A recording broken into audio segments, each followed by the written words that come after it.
অনেক কাজ থেকে আমাকে বিরত রাখা হয়েছে। শিল্পীদের একটা স্বাধীনতা থাকতেই পারে, তাই না? আমি জাসাসের সাথে সম্পৃক্ত অনেক আগে থেকে। আপনাদের মতো গুণী শিল্পীদেরকে বাংলাদেশের সিনেমা ইন্ডাস্ট্রি কি প্রপারভাবে ব্যবহার করতে পেরেছে কিনা, কি মনে হয়? এটা আসলে হয়েছে কি, বিগত সময়গুলোতে কিছু দলীয় ভিত্তিক কাজকর্ম হয়েছে, যেগুলোতে হয়তো বা আমরা ছিলাম না। কারণ হচ্ছে যে আমরা শিল্পীরা স্বাভাবিক ব্যাপার, শিল্পীদের একটা স্বাধীনতা থাকতেই পারে, তাই না? তো যা হয়তো বা দলীয় কারণেই হোক, আমি বগুড়া বাড়ি, আমি জাসাসের সাথে সম্পৃক্ত অনেক আগে থেকে, এই জন্য হয়তো বা অনেক কাজ থেকে আমাকে বিরত রাখা হয়েছে। আমি কারো দোষ দিতে চাই না।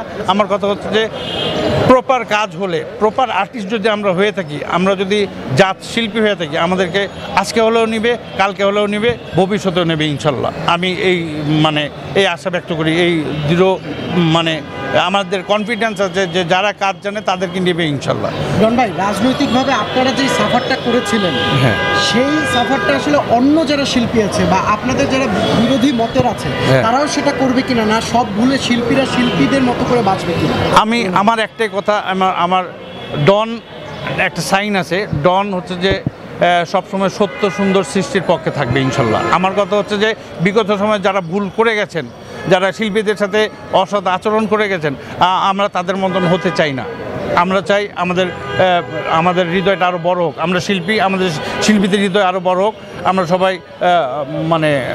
ক্ষমার দৃষ্টিতেই দেখতে চাই সবাই। বিগত সময় যারা আমাদের বিরুদ্ধে অনৈতিক কাজকর্ম করে গেছেন, আমরা চাই না সেরকম অনৈতিক কাজকর্ম করতে। আমরা চাই মেরিট, যারা মেধাসম্পন্ন তাদেরকে সুযোগ করে দেওয়ার জন্য, এবং যারা মেধাসম্পন্ন তাদেরকে নিয়েই কাজ করার জন্য। সব শিল্পীদেরকে যখন একসাথে দেখেন, একটা মিলন মেলা হয়, গল্প হয়, আড্ডা হয়। এটা আসলে খুব স্বাভাবিক একটা কোশ্চেন যেটা আপনি বললেন। কারণ যে আপনিও চাইবেন আপনার বন্ধুবান্ধব, ছোটোবেলার বন্ধুবান্ধব যখন এক জায়গায় হবে, যখন এক জায়গায় হন আপনারা, তখন কীরকম লাগে? আসলেই ভালো লাগে। আমরা বিগত সময় যারা একসাথে কাজ করেছিলাম, আজ থেকে 20-25 বছর 30 বছর আগে থেকে আমরা যার সাথে কাজ করছি, তারা যখন আজকে আমাদের সামনে আসে, আমাদের মিলন মেলা যখন এক জায়গায়, আমরা সবাই অবশ্যই ভালো লাগবে, অবশ্যই সবার আনন্দ অনুভূত হবে। এটাই স্বাভাবিক ব্যাপার। আমরা সবাই আনন্দিত যে আমাদের অনেক শিল্পী আজকে আমাদের এই শিল্পী সমিতির প্রত্যেকবারের আয়োজনের মতো আজকের এই আয়োজনেও এসেছে। এই জন্য সব শিল্পীকে ধন্যবাদ, আপনাদের সবাইকে ধন্যবাদ, কারণ আপনারাও অনেক কষ্ট করে এসেছেন। আপনাদের পাশাপাশি তো আমরা তো ভাই, আমরাই তো নাকি।